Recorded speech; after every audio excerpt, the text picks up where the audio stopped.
ہمارے عسکری پسندیں ان کی اور پنجابی کی جنگ نہیں ہے، اس کی ریاستی اداروں کے ساتھ جنگ ہے۔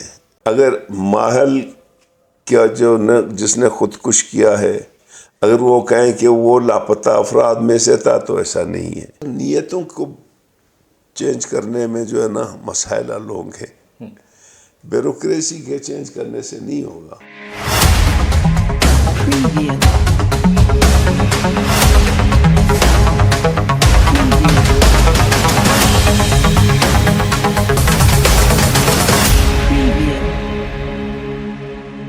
بسم اللہ الرحمن الرحیم۔ السلام علیکم۔ البرز ٹی وی کے ساتھ قیوم بیدارہ کی خدمت میں حاضر۔ آج ہم بلوچستان کی جو موجودہ صورتحال ہے اس کے حوالے سے بات کریں گے۔ اس حوالے سے نیشنل پارٹی کے سربراہ ڈاکٹر عبدالمالک بلوچ صاحب کے پاس آئے ہیں اور ان سے پوچھیں گے ان صورتحال کے حوالے سے۔ ڈاکٹر صاحب، بلوچستان کے چند دنوں سے حالات بہت خراب جا رہے ہیں اور اپیکس کمیٹی کی میٹنگ بھی ہوئی، اور اس حوالے سے آپ کیا کہنا چاہتے ہیں کہ یہ وجوہات کیا ہیں؟ شکریہ بیدار صاحب۔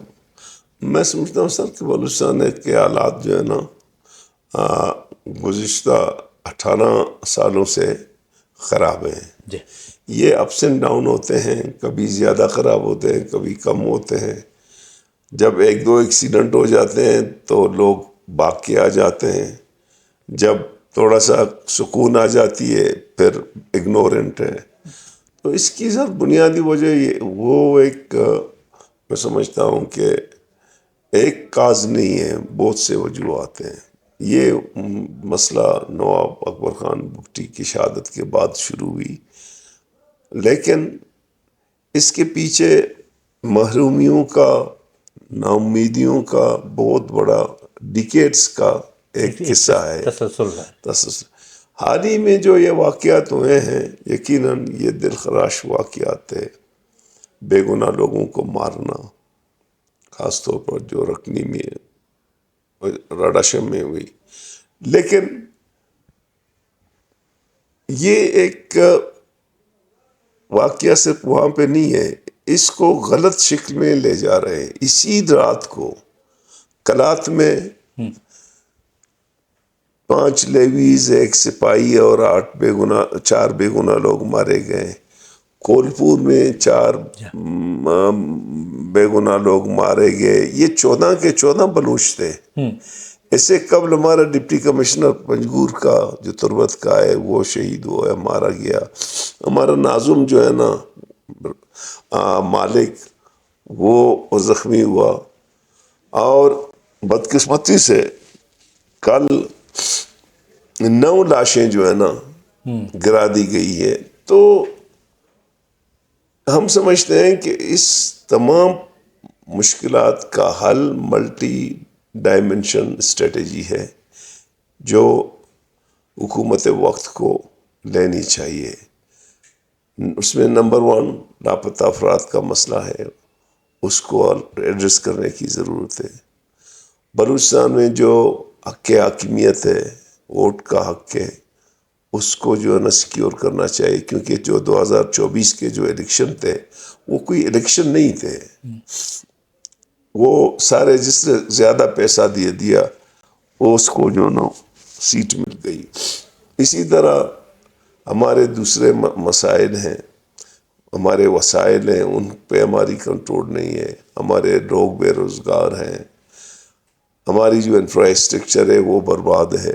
تو یہ تمام چیزیں ہیں جن کو ایڈریس کر کے آئی ڈونٹ تھنک کہ یہ کبھی ہائپر ہوں گے، کبھی ہائپو ہوں گے، کم ہوں گے۔ ڈاکٹر صاحب، وزیر اعظم نے جو میٹنگ میں اپیکس کمیٹی کی، انہوں نے کہا کہ یہ سی پیک کو ناکام کرنے کی کوشش ہے، اس وجہ سے یہ دہشت گردی کے واقعات ہو رہے ہیں۔ دیکھیں، میں سی پیک کی میٹنگ میں نہیں تھا، لیکن جب تمام پارٹیوں کی میٹنگ بلائی تھی جس میں نیشنل پارٹی تھا، JUI تھے، عوامی نیشنل پارٹی، پیپلز پارٹی، مسلم لیگ، باپ،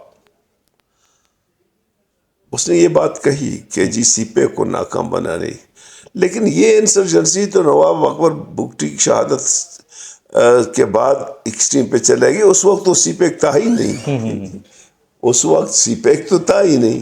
جو ہم کہیں کہ جی یہ سی پیک کا یہ انڈیجینس ہے، یہاں کے لوگوں کی گریونسز کی منطقی نتیجہ ہے جو یہ سب کچھ ہو رہا ہے۔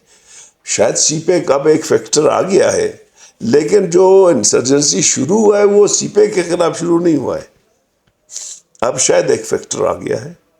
اچھا، یہ جو دہشت گردی کے جو واقعات ہو رہے ہیں، اس میں اکثر یہ تاثر دیا جا رہا ہے کہ یہ بلوچوں اور پنجابیوں کی ایک جنگ ہے۔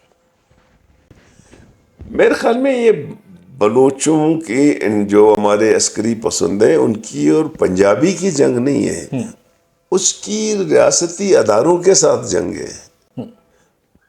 اب کیا کلات میں جو نیویز والے مارے گئے ہیں سورہ بلوچ تھے۔ وہ سارے بلوچ تھے، ٹھیک ہے نا؟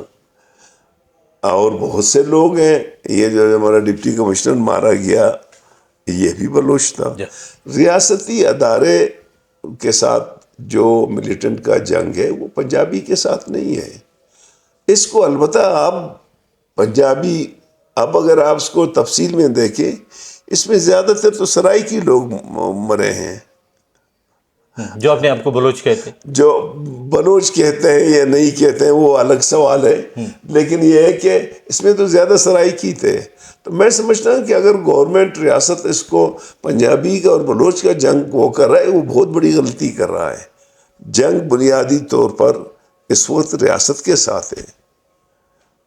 اچھا، اب ہم دیکھتے ہیں کہ جو مسنگ پرسنس کے حوالے سے باتیں ہوتی ہیں، اب جب لاشیں ملتی ہیں تو وہ کہتے ہیں کہ یہ تو مسنگ پرسن میں ان کا نام بھی ہے اور یہ لاشیں ملی ہیں۔ جب دہشت گرد مارے جاتے ہیں ان میں سے وہ جو لاشیں دیکھتے ہیں کہتے ہیں کہ یہ بھی انہی مسنگ پرسنز میں سے ہیں۔ یہ کیا معاملات ہیں؟ دیکھیں، معاملہ کچھ معاملوں کو ہم سمجھتے ہیں، کچھ کو ہم نہیں سمجھتے ہیں۔ اگر ماحل کیا جو جس نے خودکش کیا ہے اگر وہ کہیں کہ وہ لاپتہ افراد میں سے تھا تو ایسا نہیں ہے۔ وہ تو میں جانتا ہوں، اس کے والد صاحب میرے پارٹی کا آدمی ہے، اس کا چاچا میرے پارٹی کا ہے۔ تو میں سمجھتا ہوں کہ ایک دوسرے کی بیانوں کو جسٹیفائی کرنے کی وجہ سے اس کے بیانات آتے ہیں، ان میں کتنی حقیقت ہے کچھ کو ہم جانتے ہیں کچھ کو ہم نہیں جانتے ہیں۔ اب ان میں جو کچھ کل مارے گئے ان میں ابھی ہم بات کر رہے تھے، کچھ دوستوں نے کہا کہ اس کو فلانا تاریخ کو اٹھایا، اس کو فلانا تاریخ کو اٹھایا۔ شاید ہم سب کو نہیں جانتے ہیں کیونکہ لیکن جو جتنے ہم جانتے ہیں ان میں وہی ہے، لاپتہ افراد بھی ہیں۔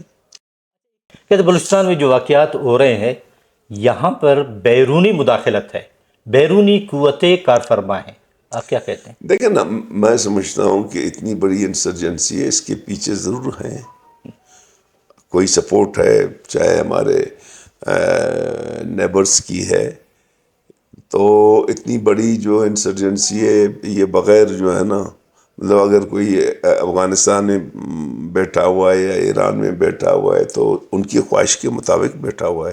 اب وہ کس حد تک ہے سپورٹ، کس حد تک نہیں ہے اس کو ہمیں پتہ نہیں ہے، لیکن یہ ہے کہ وہ کوئی نہ کوئی ان کے ساتھ ایک تعلق ہے۔ صاحب، آپ جب وزیر اعلیٰ تھے تو آپ نے بڑی کوشش کی اور آپ نے باقاعدہ گفتگو کا سلسلہ بھی شروع کیا، کسی حد تک وہ سلسلہ آگے بڑھا، پھر آپ کے جانے کے بعد وہ رک گیا۔ کیا ابھی بھی وہ سلسلہ ہو سکتا ہے بات چیت کا، یا اب بہت دور ہو گئی ہے؟ میرے خیال میں کہوں بھائی، اس زمانے کے حالات اور آج کے حالات میں فرق ہے۔ اس زمانے میں لیڈرشپ کوئی اور کسی اور دوستوں کے پاس تھا، ابھی کوئی اور لوگوں کے پاس ہے۔ وہ صلاح جو تھے کچھ، یہ مجھے نہیں لگتا کہ صلاح کریں۔ وہ ایک موقع تھا، دو موقع تھے ان لوگوں نے ضائع کیے۔ ایک تو وہی تھا کہ جب چودھری شجاعت اور مشاہد حسین صاحب نواب اکبر شہید کے پاس آئے تھے اور اس نے کہا تھا کہ ٹھیک ہے میں بات چیت کے لیے تیار ہوں۔ اگر وہ بات چیت ہوتی تو شاید یہ جنگ بھی نہیں ہوتا، کیونکہ نواب صاحب میں اتنا کیلیبر تھا یا صلاحیت تھا کہ وہ دوسرے لوگوں کو منوا سکے۔ دوسرا یہی ایک موقع تھا جو مجھے جو ہے نا آل پارٹیز نے پاکستان کی اور اسٹیبلشمنٹ نے بھیجا، اور ان میں زیادہ تر لوگ اتفاق کر گئے کہ جی ہم بات چیت کے لیے تیار ہیں. میں نے ان کو کہا جی آپ لوگ بات چیت کریں, میں ایک کمزور سیاسی کارکن ہوں, آپ لوگ راستہ, میں برجنگ کروں گا, آپ لوگ خود راستہ نکالیں, کیونکہ مجھے بلوچستان کے سیاسی پس منظر کا خیال تھا کہ جس طریقے سے جو ہے نا آغا عبدالکریم کے ساتھ ہوا اور نوروز بابو کے ساتھ ہوا, تو وہ تمام بیک گراؤنڈ میری ذہن میں تھی کہ یار میں خواہ مخواہ جو ہے نا آبیل مجھے مار, میں نے کہا میں آپ لوگوں کے درمیان برج کروں گا, اگر آپ لوگ مطمئن رہے تو ٹھیک ہے, بٹ ایک حد تک وہ تیار تھے. ابھی مشکل ہے. ابھی بھی امید کی کوئی کرن ہے؟ دیکھیں انسان کو نا امید نہیں ہونا چاہیے, لیکن سرکار کچھ کرے تب کچھ ماحول, پہلی بات یہ ہے کہ ماحول پیدا کرے نا, اور ماحول میں وہ ملٹی ڈائمنشن جو ہے نا اسٹریٹجی ہے اس کو اپنائیں. فی الحال مجھے نہیں لگتا ہے کہ یہ معاملات یہ جو کل کی بات چیت ہم نے سنی اس میں تو ہمیں نہیں لگتا ہے کہ فی الحال کچھ مثبت تبدیلیاں آ جائیں. اللہ کرے کہ آ جائے, ہم لوگ اس جنجال سے, اس عذاب سے ہماری جان چھوڑیں, کیونکہ لوگ مر رہے ہیں, انسان مر رہے ہیں, چاہے وہ پنجابی کی شکل میں مر رہا ہے, سندھی کی یا بلوچ کی شکل میں, انسان ہے. ہم لوگ سارے ہیومنسٹ لوگ ہیں, ہمیں اچھا نہیں لگتا ہے کسی بے گناہ کے جو ہے نا مارنا. ہم نے اخبار میں پڑھا وزیر اعظم صاحب کا بیان, اور انہوں نے یہ کہا کہ اب یہاں پر بیوروکریسی میں ہم چینج لائیں گے.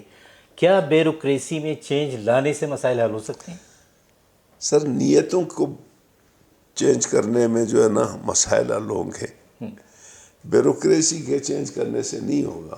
ان کی اگر نیتیں چینج ہو, بلوچستان کو اون کریں. ابھی دیکھو بلوچستان کو تو سیاسی حوالے سے چلا ہی نہیں جا رہا ہے, اس کو تو فوجی نقطہ نظر سے چلایا جا رہا ہے. بلوچستان کے تمام مین آرڈر جو ہیں وہ تو اسلام آباد سے ہوتے ہیں, ڈپٹی کمشنروں سے لے کر جو ہے نا سینئر افسروں تک. تو آئی ڈونٹ تھنک کہ ایک دو اب سرکاری افسروں کے چینج کرنے سے وہ چینج ہوگا. البتہ ہاں اگر وہ لوگوں نے ملٹیپل اسٹریٹجی رکھا, مختلف اقدامات کیے, تو شاید اس میں تھوڑا بہت کانفیڈنس بلڈنگ ہو. بہت بہت شکریہ ڈاکٹر مالک بلوچ صاحب. ناظرین, آپ نے ڈاکٹر عبدالمالک بلوچ صاحب کی باتیں سنی. انہوں نے یہی کہا کہ اب تو دیر ہو چکی ہے لیکن اندیر نہیں ہے, بات چیت اب بھی ہو سکتی ہے, لیکن حکومت وقت اگر مخلص ہو, عسکری قیادت ہو, یا جو اس وقت برسر اقتدار لوگ ہیں وہ اگر چاہیں تو یہ مسئلہ حل ہونے کے قریب جا سکتا ہے. ورنہ اگر آپ اسی طرح اس کو چھوڑیں گے تو حالات مزید بگڑتے جائیں گے, سدھریں گے نہیں. قیوم بیدار کو اجازت دیجیے. اللہ حافظ.